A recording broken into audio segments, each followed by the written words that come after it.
mothers out there are worried that we're going to have a draft, that they're going to see their sons get in and daughters get involved in this. What do you want to say about the president's plans for troops on the ground? As we know, it's been largely an air campaign up until now. It has been and it will continue to be. And President Trump wisely does not remove options off of the table. I know a lot of politicians like to do that quickly, but the president, as commander-in-chief, wants to continue to assess the success of this military operation. It's not part of the current plan right now, but the president, again, wisely keeps his options on the table. If they do that, then the war is going to fail really quickly, because I just don't think the American people are willing to saddle up their sons and daughters for the draft.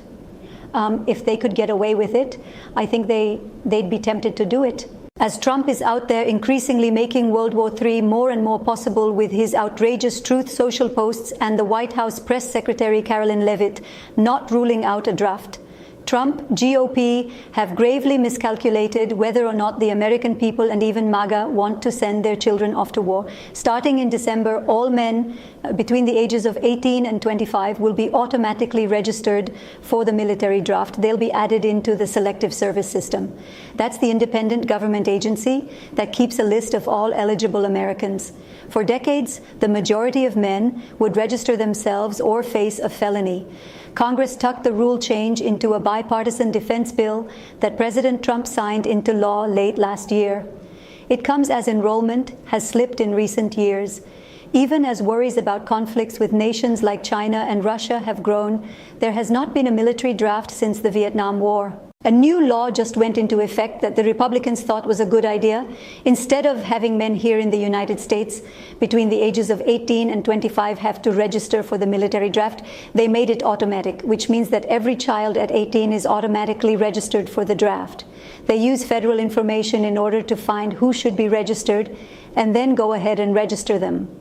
Republicans thought this was a good idea, despite the fact that this Trump regime renamed the Department of Defense Department of War and then carried out attacks in the Caribbean, took over Venezuela, basically threatening a war with Iran way back in June, never mind what's happening now. During the midst of all this, Trump didn't even go to Congress for any one thing, making all of his military actions essentially illegal under domestic law. Who even knows?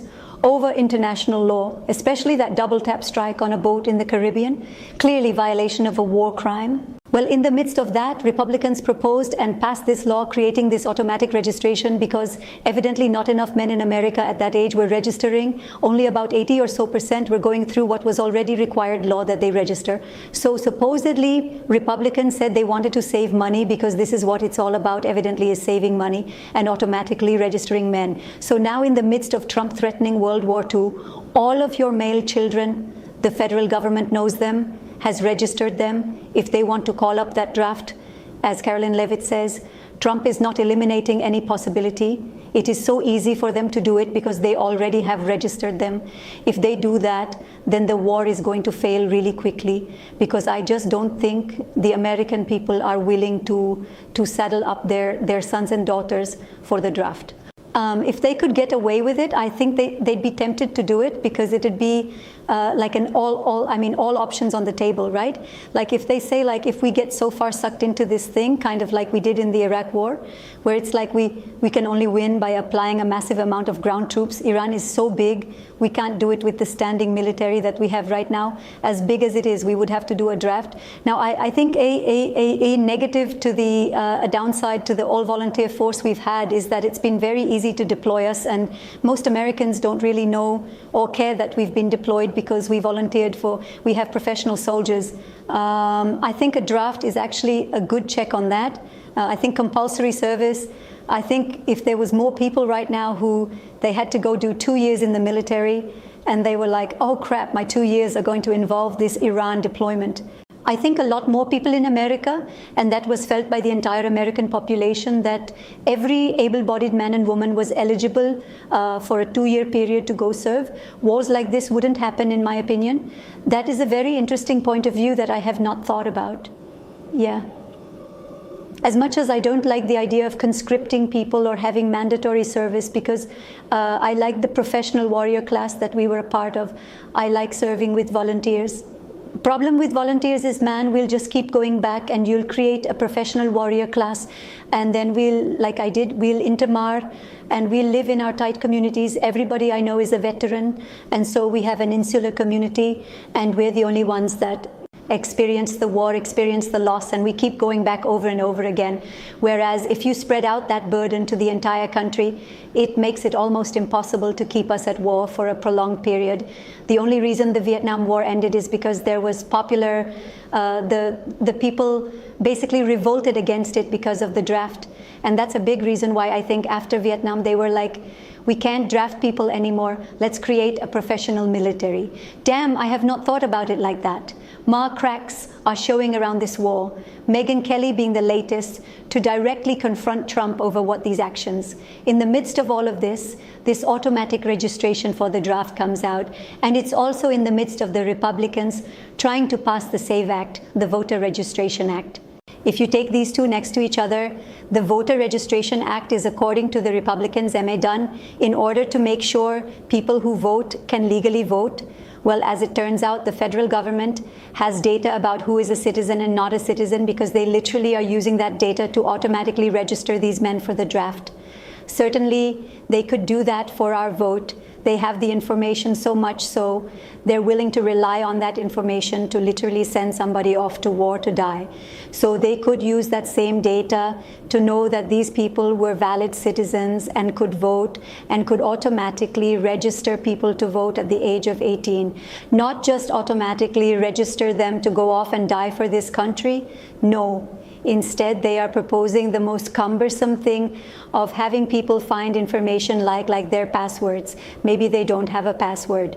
We have a right not to travel internationally in this country, or their birth certificates, which nobody has, because the fact is this information isn't just private information. This is government information. The government literally gives us these documents. The government has already validated the information, which means they have the information. So if the government wanted to, they could rely on that information to automatically register every 18-year-old to vote.